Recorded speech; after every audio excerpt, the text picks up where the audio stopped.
Football in the 1970s wasn't the polished game we watch today. It was played on muddy pitches by players who finished matches with mud on their boots, and sometimes even blood on their shirts. From Norman Hunter and Tommy Smith to Ron Harris. In this video, we're looking at the 15 most feared men of 1970s football, starting with Norman Hunter. Norman Hunter, the Leeds United defender, forever known to football as Bites. Your legs Hunter was the very picture of what the 70s hard man looked like. He was big, he was uncompromising, and he played the game with the kind of edge that would see him sent off 3 times before halftime in the modern era. But Norman was so much more than just a leg biter in a white shirt. To reduce him to that would be to insult the memory of a truly gifted footballer. Hunter was born on the 29th of October, 1943 in Ayton Banks, a small place in County Durham. He lost his father before he was even born, and his mother Betty raised him with help from family. He was a quiet boy who played junior football with his lovely left foot doing most of the talking. A Leeds United scout spotted him turning out for Birtley Juniors, and in 1959, at the age of 15, he joined the ground staff at Ellen Road and gave up an apprenticeship as an electrical fitter. Under the watchful eye of Don Revie, Hunter rose through the ranks and made his senior debut in 1962. From that day until he left in 1976, he made an astonishing 726 appearances for the club. 540 of those were league games, and he scored 18 goals along the way. He was so consistent that he was an ever-present in several seasons, missing barely a handful of matches across his entire Leeds career. In a team stuffed with strong characters like Billy Bremner and Johnny Giles, Hunter was the enforcer, the man teammates wanted standing behind them when things got rough. He won 2 First Division titles with Leeds, the FA Cup in 1972, the League Cup in 1968, and 2 Intercities Fairs Cups. He even played in the 1975 European Cup final, which Leeds lost to Bayern Munich in heartbreaking style. But here is where the myth of Norman Hunter as some kind of pure thug falls apart. In 1974, his fellow professionals voted him the very first ever PFA Players Player of the Year. The men he tackled, the men he kicked, the men he chased around English football pitches every single weekend. Those were the ones who decided he was the best player in the country. That tells you everything. The other hard men of his own era recognized something special in him that went far beyond the crunching tackles. His famous nickname has a sweet origin story. It came from a banner held up by a Leeds fan at the 1972 FA Cup final against Arsenal. The banner simply read "Norman bites your legs," and it stuck with him for the rest of his life. He wore it like a badge of honor right to the end. Of course, we cannot talk about Norman Hunter without talking about the night the gloves came off at the baseball ground. In 1975, Leeds were playing Derby County, and Hunter ended up in one of the most famous on-pitch fights in English football history with Derby's Francis Lee. The tension had been building all match. Lee had won what Leeds thought was a soft penalty. Hunter then went in late on him. Lee retaliated. Hunter punched Lee in the mouth, split his lip wide open, and the 2 men went at it on the grass like a pair of bare-knuckle fighters from a back alley in old Victorian London.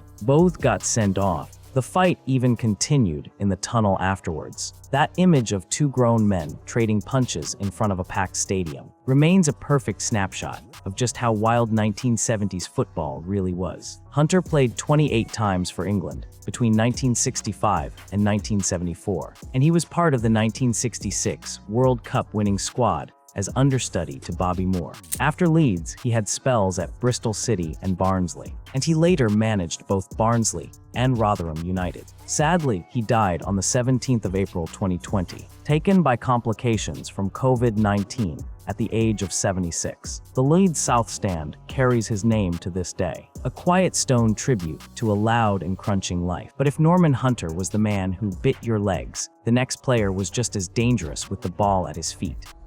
Graham Souness.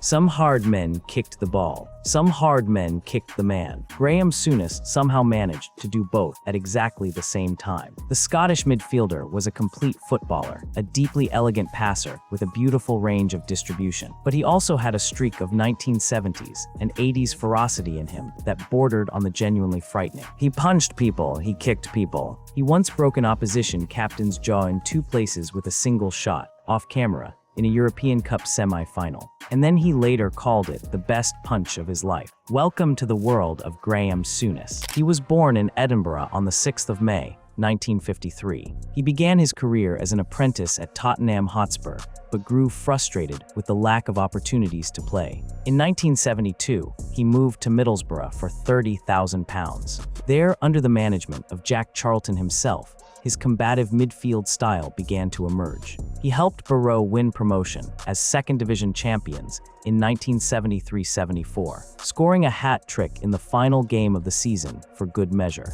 He was already developing a reputation for aggressive tackling and complete midfield dominance. There is a wonderful early lesson story from his Middlesbrough days. As a 19-year-old, Souness took on the Leeds hard men of the era, particularly Terry Yorath. And Yorath responded by clattering young Graham so badly that he was sidelined for 3 months. The lesson Souness took from this was not that he should back down. It was that he should learn to pick his battles more wisely. He and Yorath would clash repeatedly for the rest of their careers. His big move came in January 1978, when Liverpool paid £352,000 to bring him to Anfield to replace Ian Callaghan. Paired up with fellow Scots Kenny Dalglish and Alan Hansen, Souness became the absolute heartbeat of one of the greatest Liverpool sides ever assembled. Over 7 years, he won 5 First Division titles, 3 European Cups, and 4 League Cups. Bob Paisley handed him the captain's armband in 1981-82, and he led the side with a beautiful mix of elegance and absolute ferocity. The hard man legend of Graham Souness was built across hundreds of crunching tackles, but one moment stands above all the others. In the 1984 European Cup semi-final first leg, Liverpool were playing Dinamo Bucharest at Anfield. The Romanian captain Lika Movila had been kicking and pulling at Souness throughout the match. Eventually, Souness had absolutely had enough. He waited for his moment. He delivered an off-camera punch that broke Movila's jaw in 2 places, and he later called it the best punch of his life. The Romanians sought their revenge in the second leg in Bucharest with some brutal challenges, but Souness ran the show, and Liverpool moved through to the final. He clashed with just about every other hard man of his era, including Yorath, Tommy Smith in a famous early Liverpool dressing room exchange, and various Italians during his later spell at Sampdoria. He won 54 caps for Scotland, captaining the side 27 times and played in 3 World Cups. He was a man you would want beside you in any fight, on the pitch or off it. But Souness was never just a kicker. He was a refined technician with a brilliant football brain.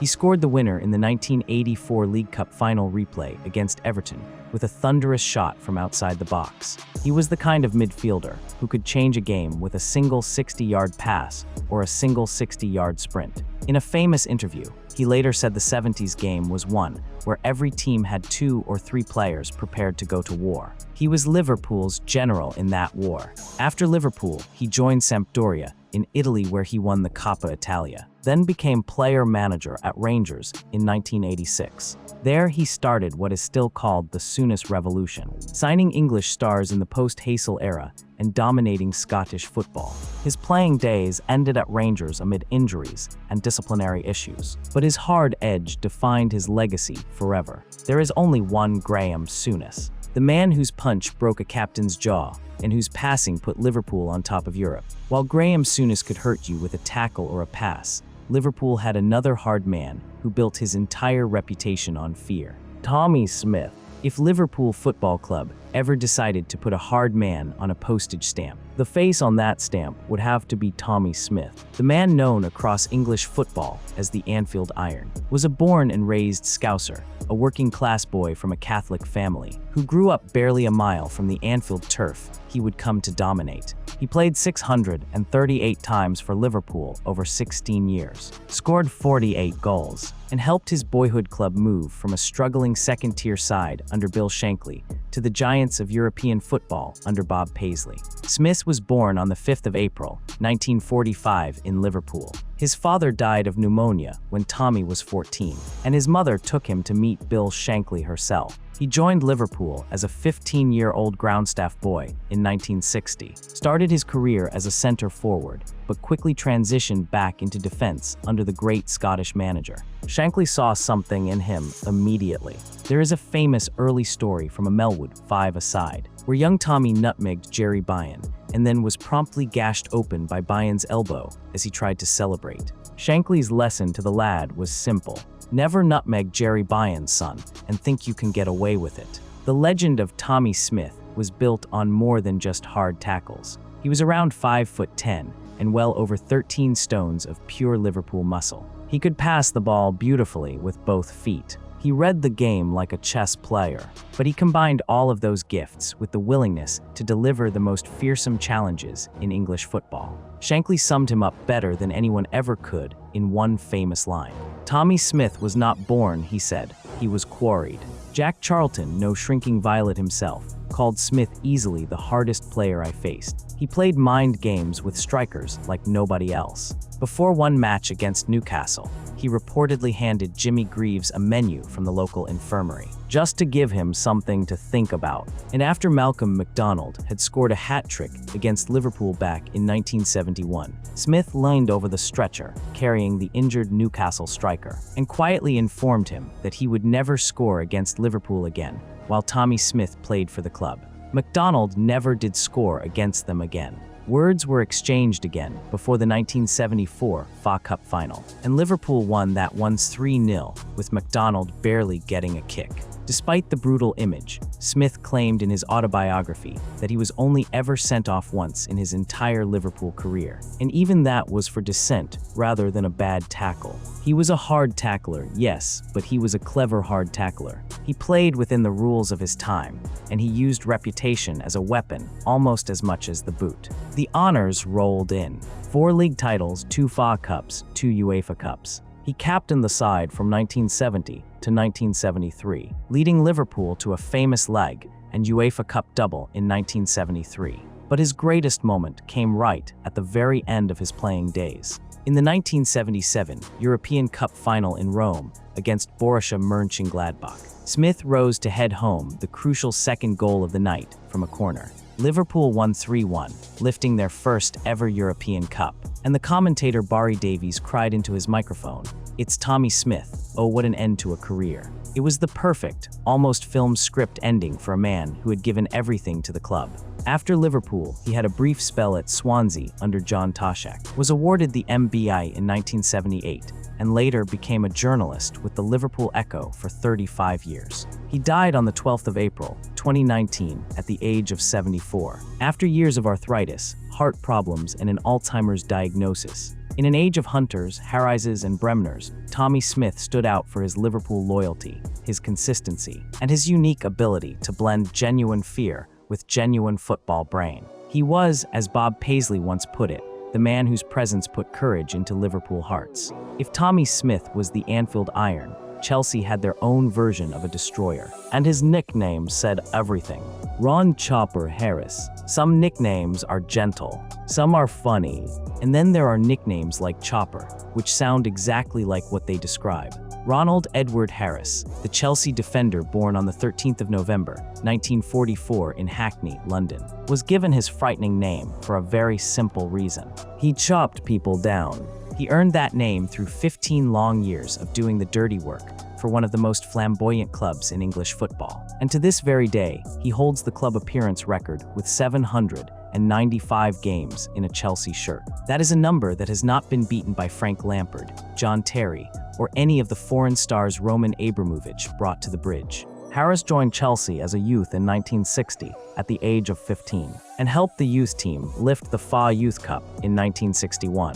He made his senior debut in February 1962 as a 17-year-old under Tommy Docherty, and he never looked back. By the middle of the 60s, he was already wearing the captain's armband. He even has the honor of being the youngest captain ever to lead a side out at an FA Cup final, taking Chelsea out at Wembley in 1967 against Tottenham. Chelsea lost that one, but Ron's reputation as a leader and a destroyer was only just getting started. He was not the biggest man on the pitch. He stood at 5'8", and he did not have searing pace. What he had was timing, positioning, and a complete and total willingness to put himself into challenges that other players would back away from. He had one of the great hard man quotes too, telling reporters with a straight face that he did not need to get worked up before a game.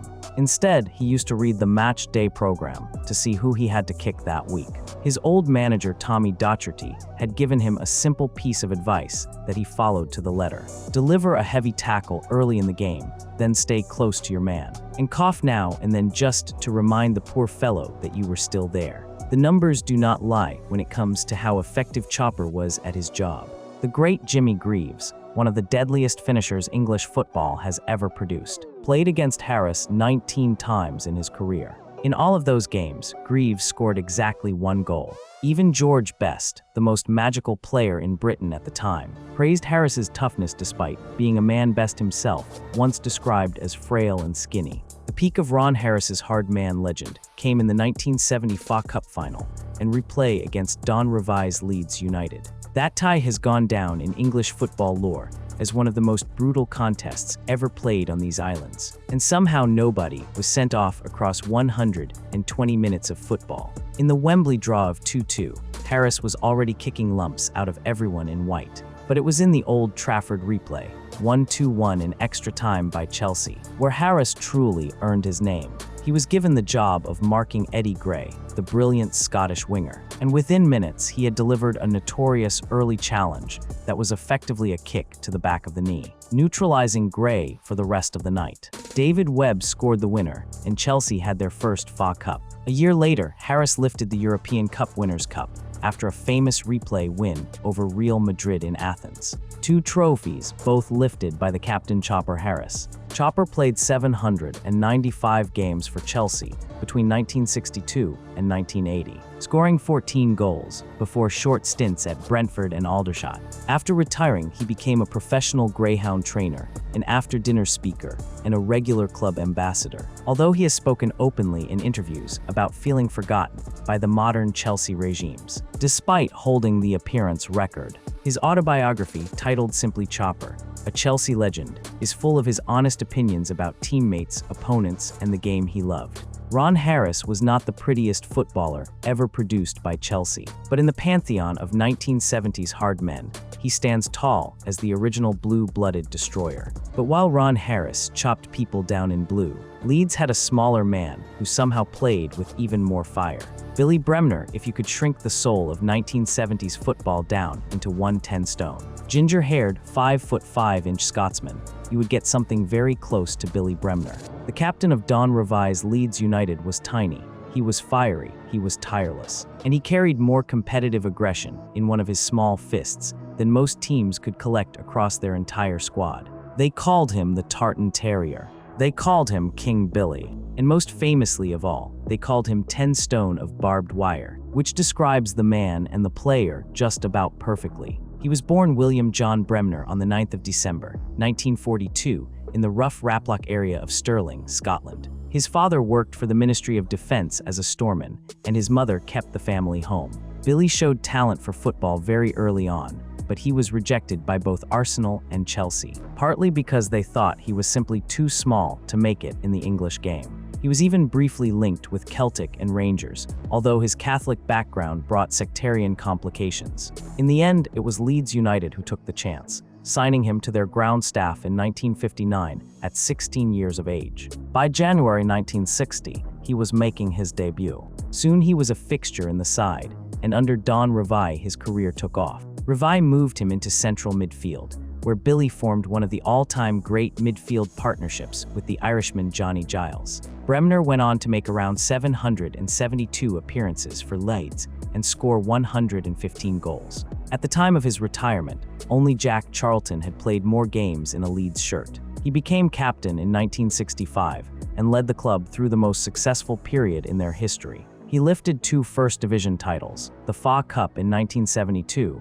the League Cup in 1968, 2 Intercities Fairs Cups, and the Charity Shield in 1969. He was the Football Writers Association Footballer of the Year in 1970. He was voted Leeds United's greatest ever player, and a beautiful bronze statue of Billy in full flight still stands outside Ellen Road for every supporter to see. But hard men do not get into greatest hard men lists for trophies alone. They get there for the moments that make grown men in pubs go quiet when the highlights come on the television. Don Revie once described Bremner in the most striking terms possible, saying that no manager could wish for a greater leader, and that if he was in the trenches, the man he would want on his right side was Billy Bremner. That is a manager telling you that this small ginger man would die for the cause if you asked him to. Bremner had a reputation for snapping at ankles, barking orders, and protecting the more skillful players around him like a personal bodyguard. Leeds picked up the famous Dirty Leeds nickname partly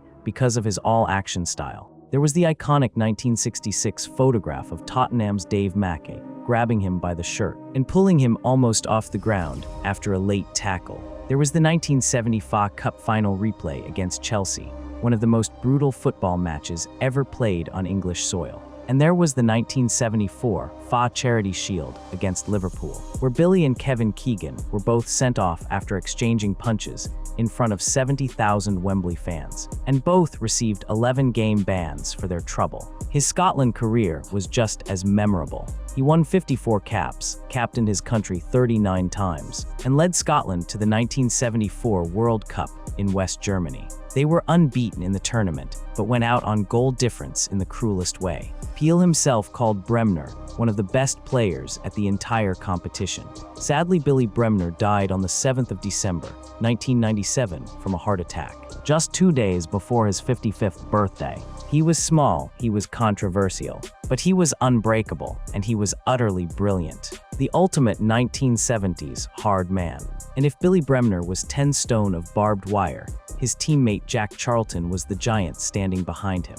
Jack Charlton, you cannot tell the story of 1970s hard men without going back to a mining town in Northumberland and picking up the giant frame of a man called Jack Charlton, standing over 6 foot 1.5 inches, with arms like coal pit cables, and a face that looked permanently like it had just smelled something it did not enjoy. Big Jack was the archetypal English center half, the yin to his brother Bobby's silky yang, the destroyer to Bobby's creator, the dirty hands to Bobby's clean ones. And for 21 years at Leeds United, Jack Charlton was the rock at the back of Don Revie's revolutionary, brutal, brilliant side. Jack was born on the 8th of May, 1935 in Ashington, Northumberland, into a famous footballing family. His younger brother Bobby would go on to win the European Cup with Manchester United. Several of his uncles played professionally. Jack himself briefly worked in the coal mines before joining Leeds as a ground staff player in 1952. He made his debut in 1953, had his early career interrupted by national service with the Household Cavalry, and was something of a late bloomer who only really established himself in the first team in the middle of the 1950s. He never left. He played his entire professional career, all 21 years and 762 competitive appearances of it, in a single Leeds United shirt. Under Don Revie, Jack anchored a defense that was the foundation of Leeds' transformation, from middling second division strugglers into one of the most feared clubs in Europe. He partnered with Norman Hunter in central defense, which is a sentence that should make any opposing center forward of the 1960s or 70s break out into a cold sweat. Leeds won promotion in 1963-64. They won the First Division title in 1968-69, losing just 2 games all season.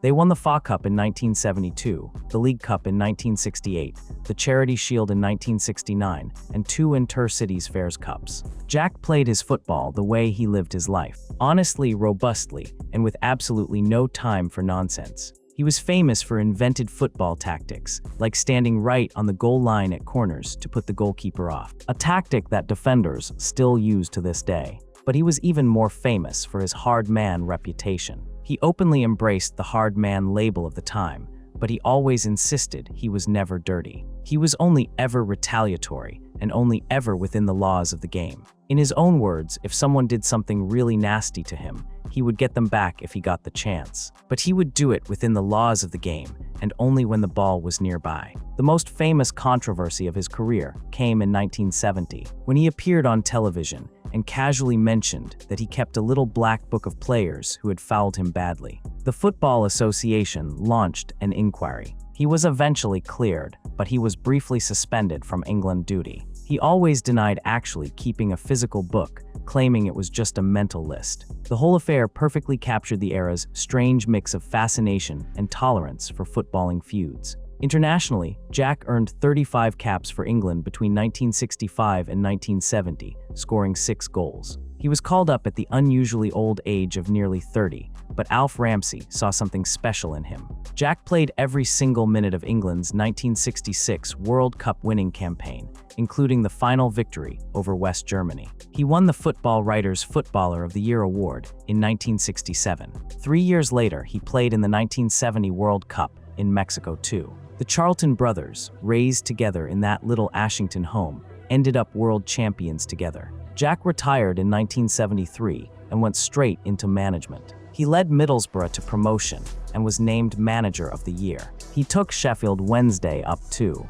but his greatest managerial achievement came at the Republic of Ireland, where between 1986 and 1996, he took the Irish to Euro 1988, the 1990 World Cup quarter-finals, and the 1994 World Cup. He was given Irish citizenship in honor of what he did for the nation.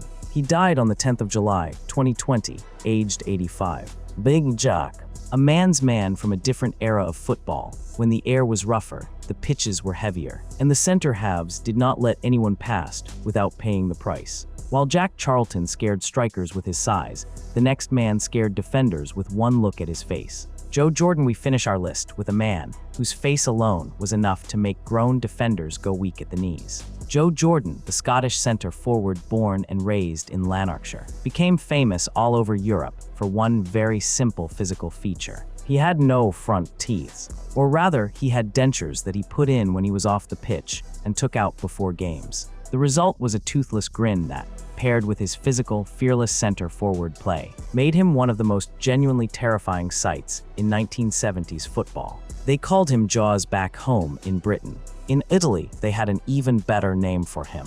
They called him Lo Squalo, which means the shark. Joe Jordan was born on the 15th of December, 1951 in Cleland, near Carluke, Lanarkshire, Scotland. He came from junior football with Blantyre Victoria and a part-time start at Greenock Morton, before rising to become a feared aerial threat and physical presence at top clubs all across Europe. He played for Leeds United, Manchester United, AC Milan, Hellas Verona, Southampton, and Bristol City. His career was a tour of all the great football legs of his era. His Jaws nickname came from a goal-mouth scramble during a Leeds United reserve match very early in his career. He was kicked in the face while diving for a header, and he lost his front teeth. Accounts vary between 2 teeth and 4 teeth, but the basic point is the same. He got dentures fitted, but he often removed them for matches just for safety. The result was a toothless, intimidating grin that absolutely enhanced his fearsome image. In 2007, The Times ranked him as the 34th hardest man in football history, citing the fact that few sights in the game were more fearsome than Jaws Jordan with his front teeth out.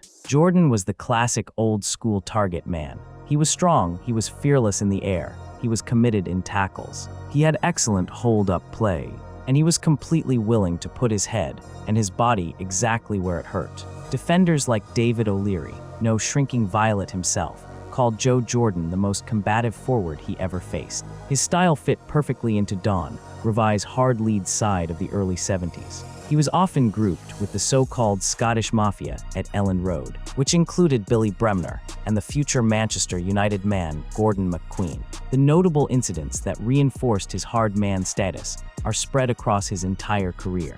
There were the routine clashes in aerial duels and goal-mouth battles, week after week. In a 1980 FA Cup third-round replay against Tottenham at Old Trafford, he collided with Spurs goalkeeper Milija Aleksic and dislocated the keeper's jaw, which led to Glenn Hoddle being forced into goal. Some saw it as payback for Alexic's aggressive, charging at corners earlier in the game. Even decades later, Jordan was still scaring people. In 2011, when he was working as a coach at Tottenham at the age of 59, he faced off with the fiery AC Milan captain Gennaro Gattuso after a Champions League tie. Gattuso had butted him in the touchline confrontation. Accounts differ on who started what, but But Joe Jordan's reputation absolutely held. As his former manager Harry Redknapp dryly told the press afterwards, "There is only one winner, Joe." His club career was extraordinary. At Leeds from 1970 to 1978, he made 170 league appearances and scored 35 goals, helping win the 1973-74 First Division title with 7 goals in 25 games. He moved to Manchester United in 1978 for £350,000, a record transfer between English clubs at the time. He was top scorer at United in 1979-80 and 1980-81. He then moved to Italy in 1981, joining AC Milan, and helped them win the Serie B title in 1982-83 after they had been relegated. He later played for Hellas Verona, Southampton, and Bristol City, where he became player-manager. Internationally, Jordan won 52 caps for Scotland between 1973 and 1982, scoring 11 goals. He is the only Scot in history to score in 3 different World Cups, in 1974, 1978, and 1982. A crucial header against Czechoslovakia in 1973 helped Scotland qualify for that 1974 tournament. He was inducted into the Scottish Football Hall of Fame in 2005. He stood out as a hard man, not just for the physicality and the toothless grin, but for his consistency, his work rate, and his leadership across multiple top leagues. He was so much more than just a brute. He was talented, successful, and beloved as a cult hero everywhere he went. And that is why Joe Jordan, with his missing teeth and his missing fear, sits at the top of our list. The hardest of the hard. The shark of 1970s football. But if Joe Jordan looked terrifying before the match even started, Terry Butcher became famous for what he was willing to play through. Terry Butcher, there is one photograph that captures the entire spirit of English football hard men in a single frame. And it shows a man called Terry Butcher, with his white shirt covered in his own dried blood from collar to belt buckle. The Ipswich Rangers and England centre-back stood 6 foot 4 inches tall, and he combined aerial dominance, leadership, and raw courage with a complete willingness to put his own body on the line for the badge. He played through injuries that would put modern players into hospital. He bled for his country, literally. And he did it all with the kind of grin you only see on men who genuinely love the smell of mud and the taste of their own blood. Terry Butcher was born on the 28th of December, 1958 in Singapore. The son of a Royal Navy father stationed there. The family moved back to Lowestoft in Suffolk, and Terry grew up a die-hard Ipswich Town fan.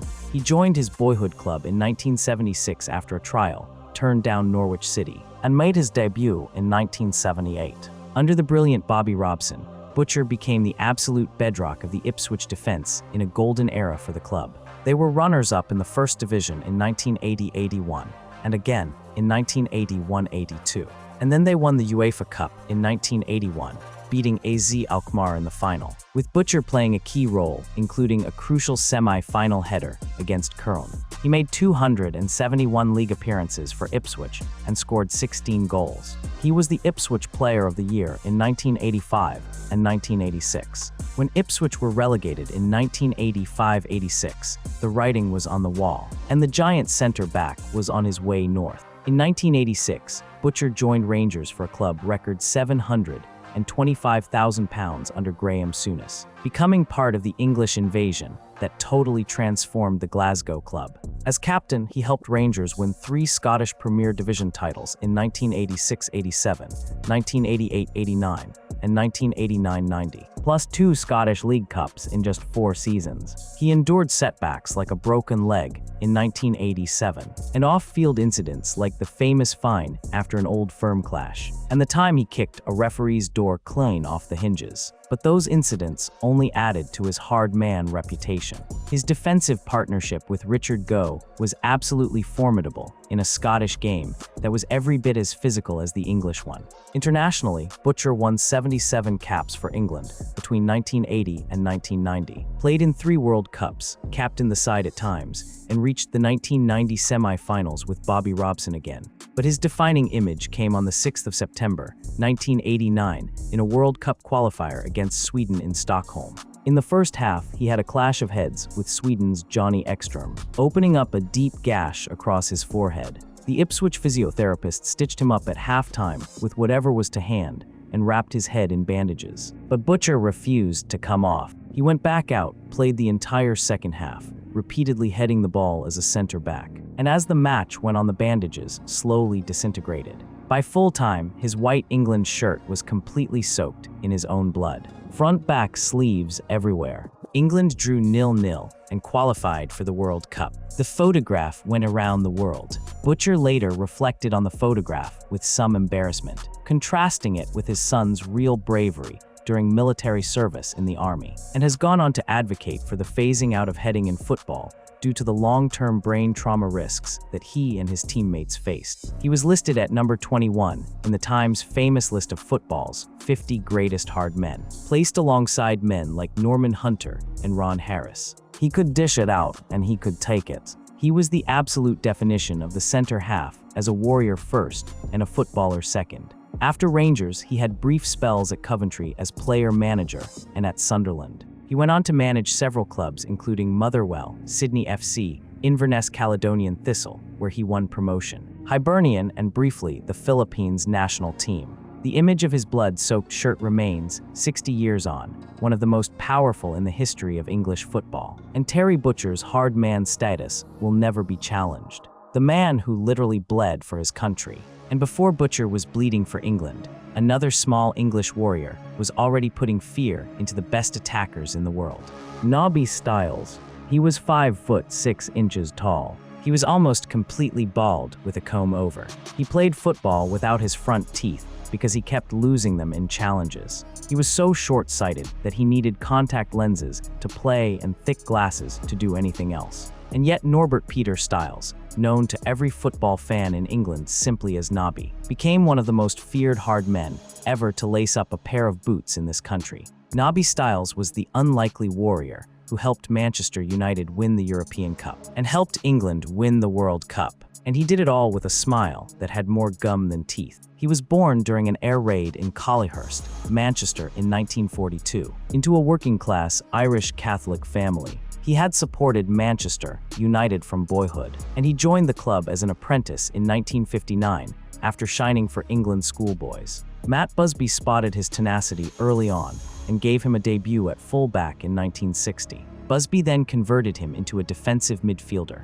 a role that was extremely rare in an era of five-man forward lines. Stiles became the prototype for what we now call a holding midfielder. His simple passing, his amazing ball winning, and his ability to shield the back four and feed creative players like Bobby Charlton turned out to be totally transformative. Stiles made 395 appearances for Manchester United, 311 of them in the leg, and scored 19 goals between 1960 and 1971. He won 2 First Division titles in 1965 and 1967, and crucially, he won the European Cup in 1968 at Wembley, when Manchester United beat Benfica 4-1. In that final, his job was to mark the great Eusebio. He did it so completely that the Portuguese genius could not get a kick. Imagine being the man given the job of stopping the best forward in the world from playing his game, and just doing it. His hard man reputation fit the 1960s and 70s tradition perfectly.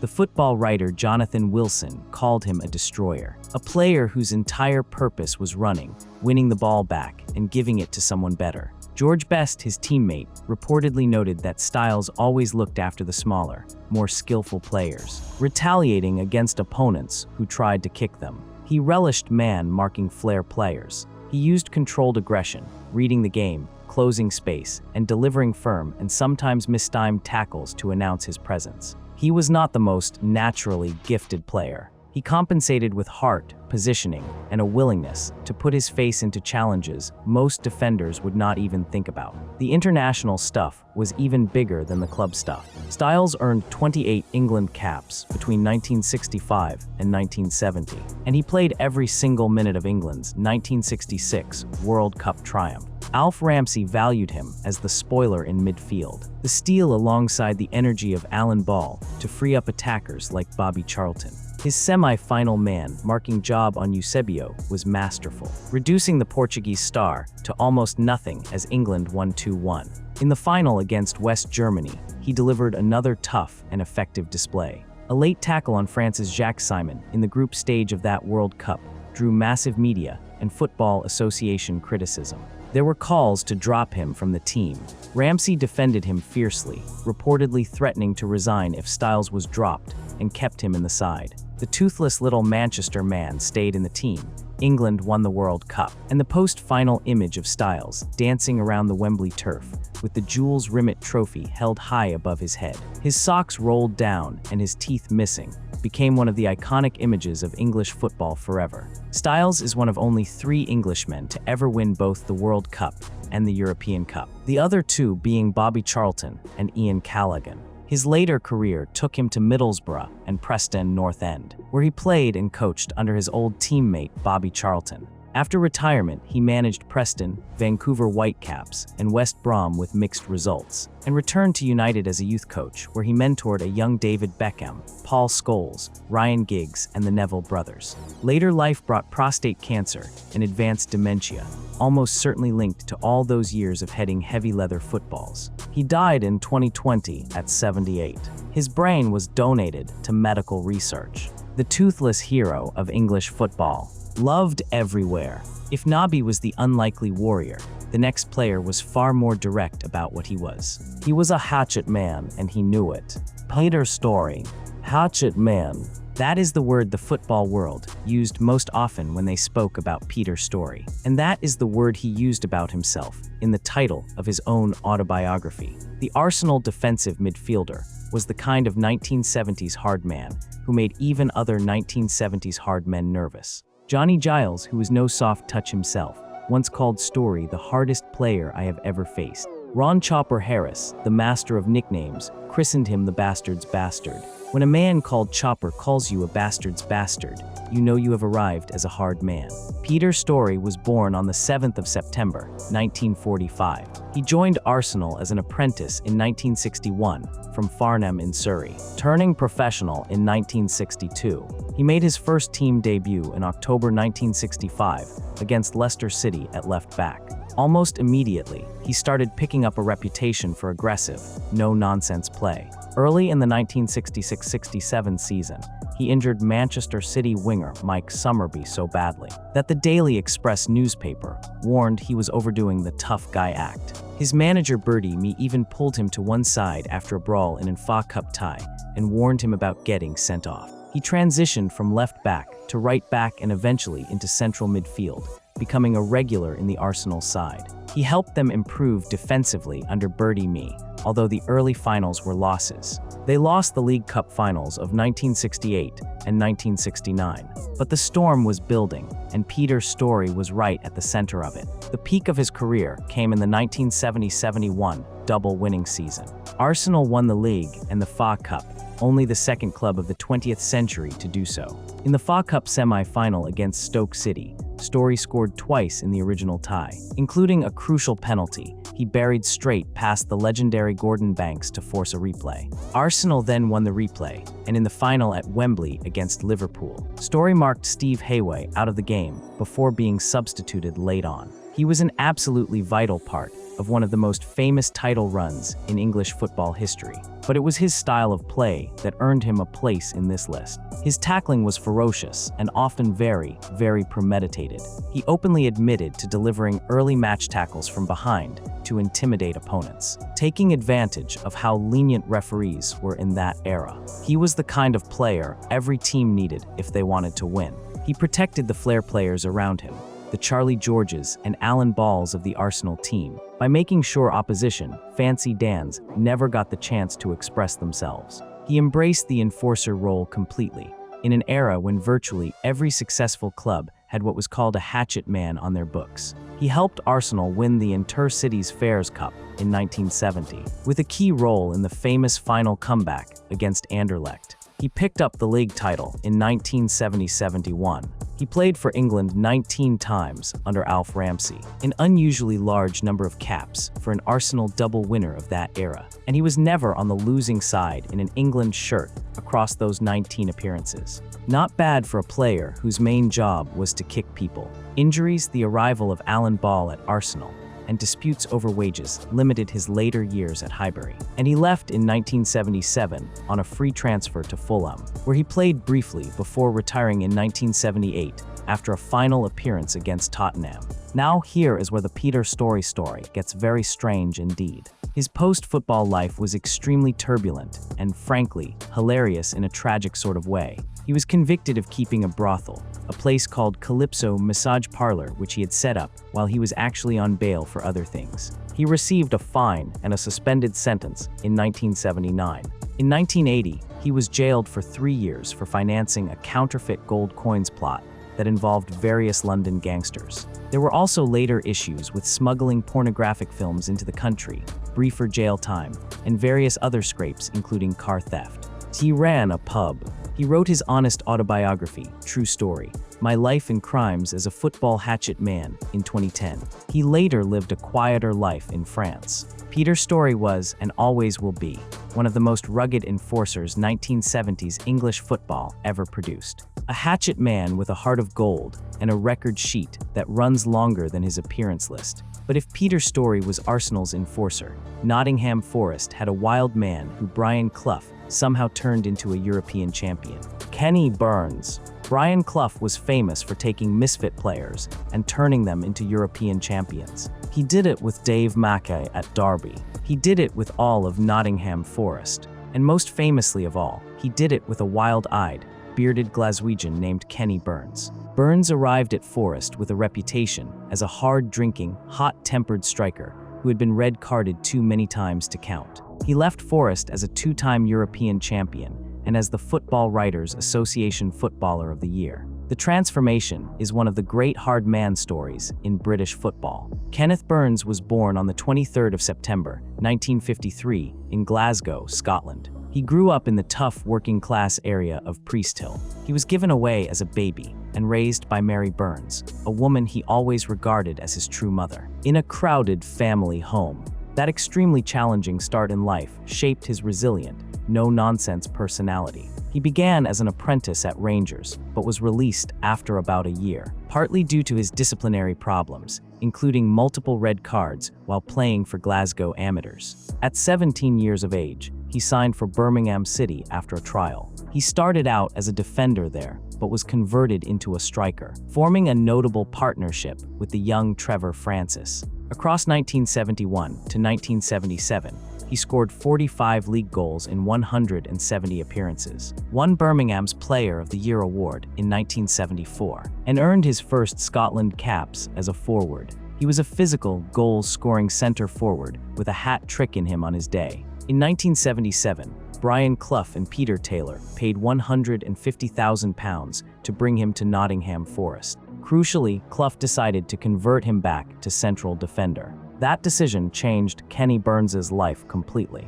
In 1977-78, his very first season at Forest, he was absolutely pivotal in their shock First Division title win, which came just one season after they had been promoted. They also won the League Cup that year, and at the end of that season, Burns was named the Football Writers Association Footballer of the Year, the same honor Bobby Moore and Jimmy Greaves had received before him. He formed an incredible defensive partnership with Larry Lloyd, blending aggression with composure. He went on to contribute to 2 European Cup wins for Forest in 1979 and 1980, 2 League Cup wins, and the 1979 UEFA Super Cup, scoring in the second leg of that final against Barcelona. He captained the side at times. He was the rock in the back of a Nottingham Forest team that, against every football law, became one of the greatest sides Europe has ever seen. His wild man reputation stayed with him though. Some moments became absolute legend. In a match against Arsenal in 1977-78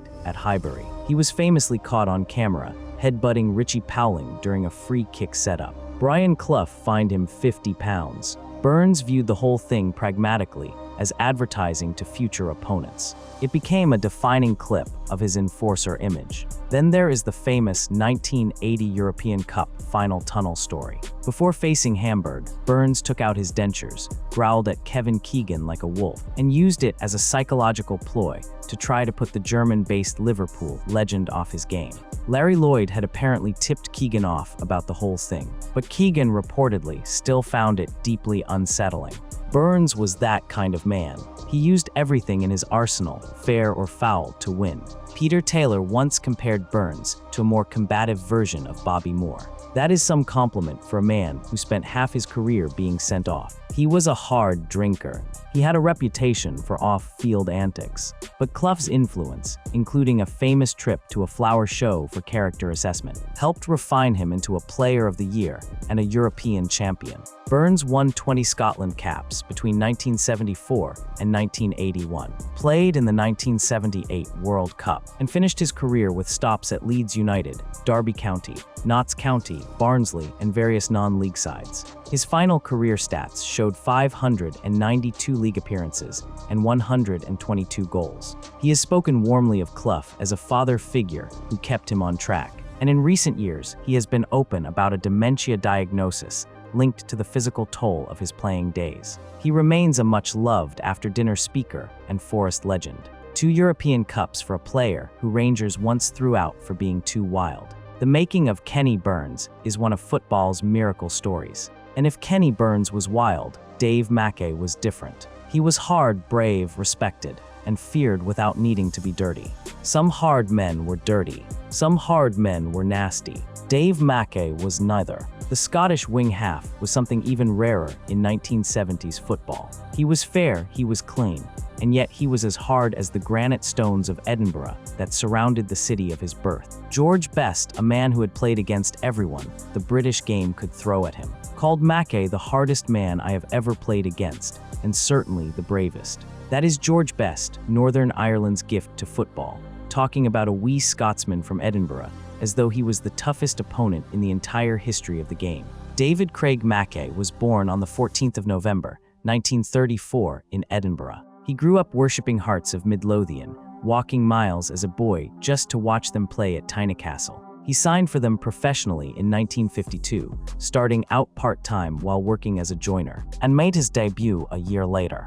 Under manager Tommy Walker, Mackay became the heart and soul of one of the greatest Hearts sides ever assembled. They won the Scottish League Cup in 1954-55 and again in 58-59, the Scottish Cup in 1955-56, and the Scottish League title in 1957-58 with a record-breaking goal difference of +103. In March 1959, Tottenham Hotspur paid £32,000 to bring him south. Under Bill Nicholson, Mackay became the captain and heartbeat of the legendary Spurs side. That won the English League and FA Cup double in 1960-61, the first double of the 20th century. He played more than 300 games for Spurs, won more FA Cups, lifted the 1963 European Cup Winners' Cup, and earned the highest praise possible from his peers. Jimmy Greaves called him the most complete professional footballer I have ever known. Brian Clough later named him as Tottenham's greatest ever player. But the real legend of Dave Mackay was built on 2 devastating injuries. In December 1963, in a Cup Winners' Cup tie at Manchester United, Noel Cantwell challenged him in a tackle that shattered his left leg. The sound of the break was reportedly heard around Old Trafford. After a very long recovery, he came back, only to break the very same leg again in a reserve match against Shrewsbury Town in September 1964. Doctors thought his career was over. Teammates thought his career was over. The newspapers wrote his footballing obituary. But Dave Mackay's mind was not made of bone. It was made of something else entirely. He came back.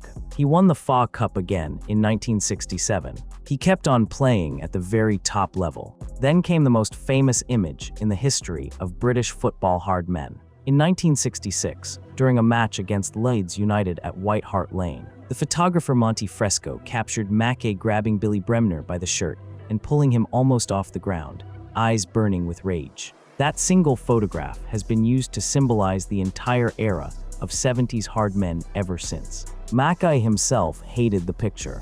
He felt it made him look like a bully. He explained that Bremner had been deliberately kicking across his twice broken left leg, and that the photograph caught his very real reaction to a very nasty piece of play. He famously called Bremner a brilliant little player, but a dirty little bastard. In 1968, at 33 years old, Mackay joined Brian Clough's Derby County for the bargain price of £5,000. Clough converted him into a sweeper, using his leadership and passing range, and Derby won promotion to the First Division in 1968-69, with Mackay being named Joint Footballer of the Year alongside Tony Book of Manchester City. He left Derby in 1971, but as their manager, he came back to win the First Division title in 1974-75 after taking over from Clough. He went on to manage Nottingham Forest, Walsall, Doncaster, and had multiple title-winning spells with Zamalek in Egypt. He was inducted into both the English and Scottish Football Halls of Fame,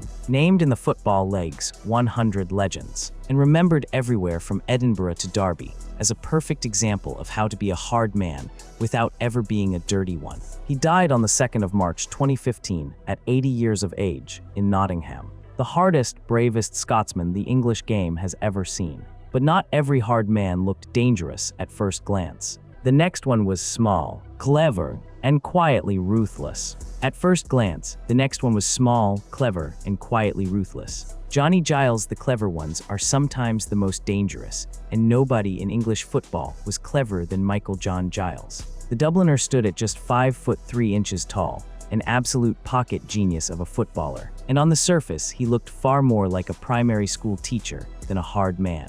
But the men who played against him in 1970s English football will tell you that Johnny Giles was one of the most quietly ruthless competitors the game has ever produced. He was the lion dressed as a lamb. He was the assassin in midfield. Giles was born on the 6th of November, 1940 in Dublin, Ireland. He started his career at Manchester United in the post-Munich era, and even won the FA Cup at Old Trafford in 1963 under Matt Busby. But he felt underappreciated at United, and in 1963 he was sold to Leeds for £33,000. It was at Leeds, paired up with the small ginger fire of Billy Bremner, that Johnny Giles truly became great. The two of them ran the midfield of one of the finest sides English football has ever seen.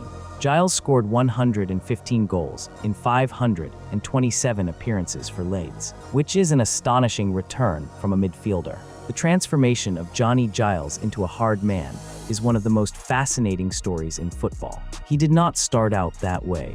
He started out as a skillful little Irish creator, and he got brutally treated for it.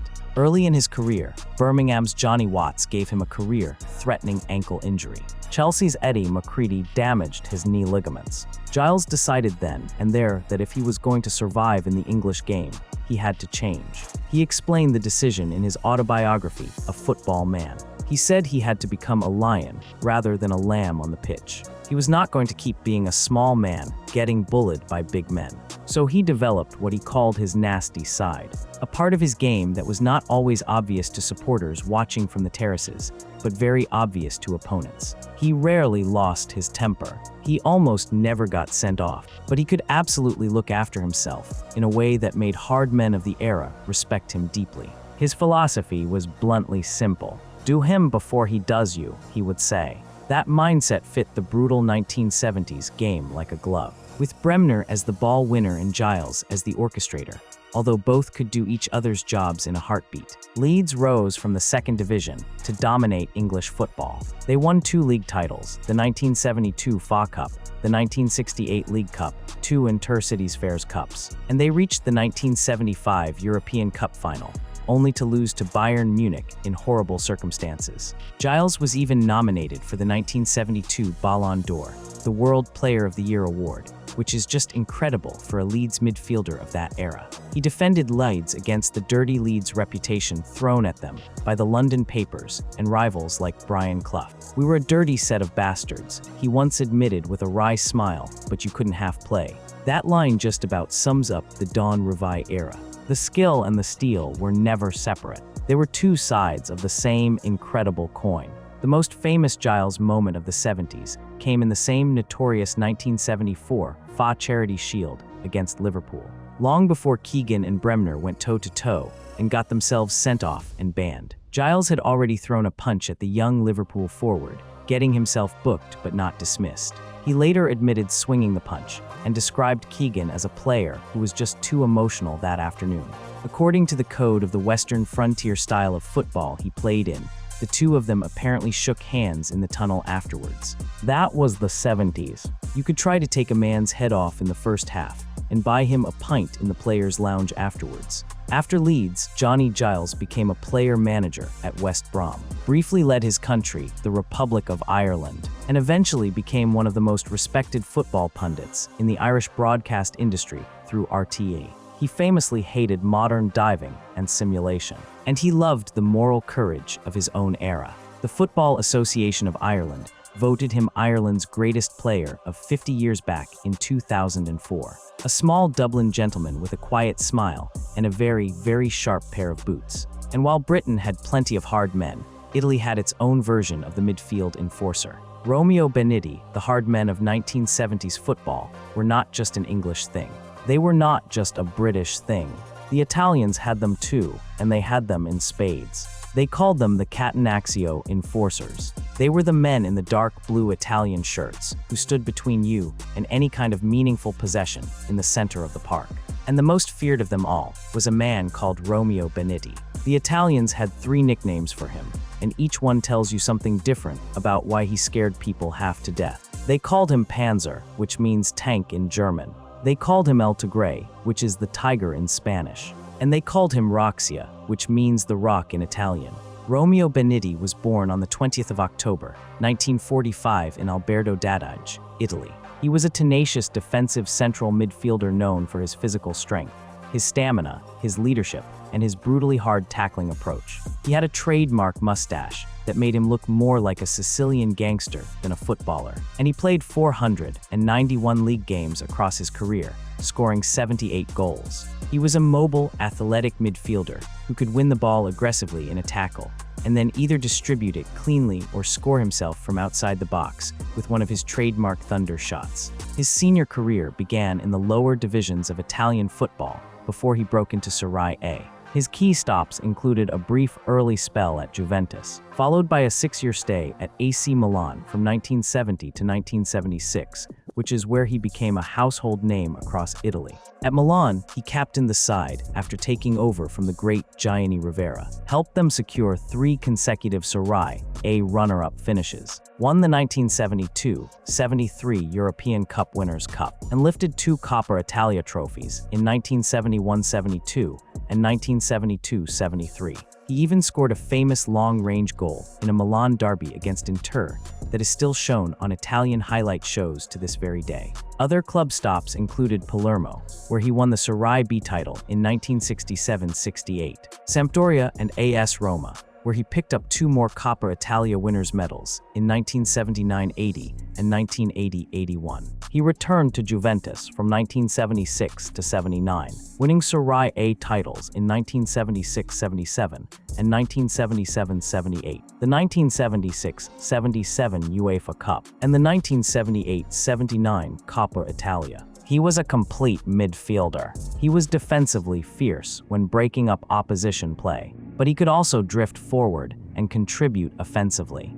His style absolutely typified the rugged Italian football of that era, where physical duels and tactical discipline were everything. Internationally, Beniti earned 55 caps for Italy between 1971 and 1980, scoring 2 goals along the way. He featured in both the 1974 and 1978 FIFA World Cups, and he scored a memorable long-range goal against Hungary in '78. He was also part of the Italian squad that finished 4th at UEFA Euro 1980 on home soil, and 4th at the 1978 World Cup. He was a reliable squad player in an era of strong, organized Italian national teams. But hard man reputations are not built on titles. They are built on the dark stuff, the off-the-ball stuff, the moments when the cameras might be looking the other way. In 2007, the Times newspaper of London ranked Beniti at number 30 in their famous list of football's 50 greatest hardmen. The accounts of the people who played against him describe him as physically dominant,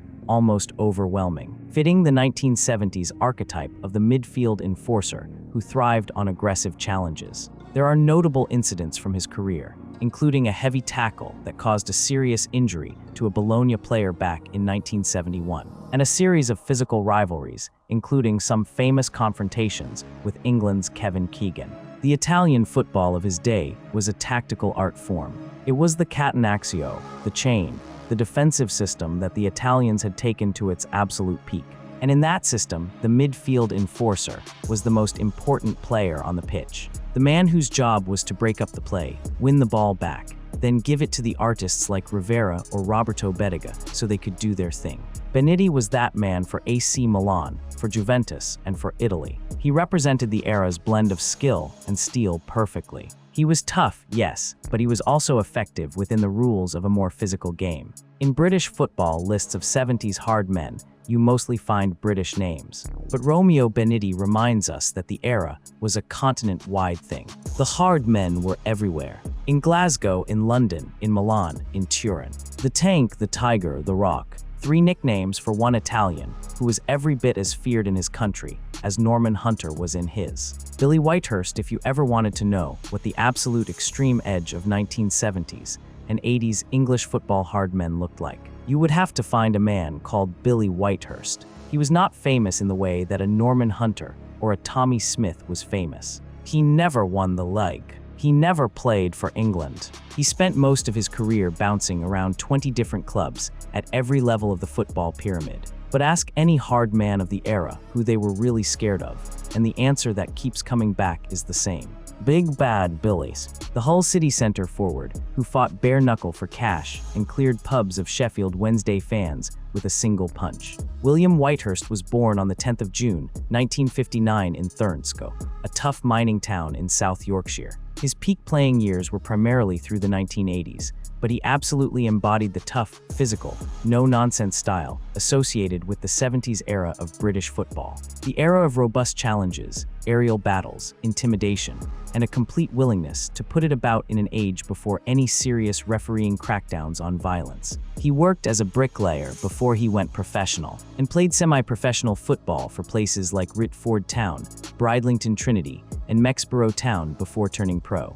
That working-class, hard-knocks background shaped his entire on- and off-pitch personality. He signed for Hull City in 1980 for £2,000. Struggled at first, but went on to become an absolute Hull legend. He helped them get promoted from the 4th Division to the 3rd in 1982-83, and then up again in 1984-85, scoring a career high of 24 league goals that season. Across 2 spells at Hull, he scored 47 league goals in 193 appearances. He was their target man, their battler, their warrior. But the reason Billy Whitehurst makes this list is not really about goals. It is about the stories that other hard men told about him. Stories that read more like folklore than football history. Alan Hansen, the elegant Liverpool centre-back, admitted in interviews that he used to check Liverpool's fixtures and dread seeing Billy Whitehurst's name coming up, describing him as a genuinely frightening opponent due to his sheer power and aggression.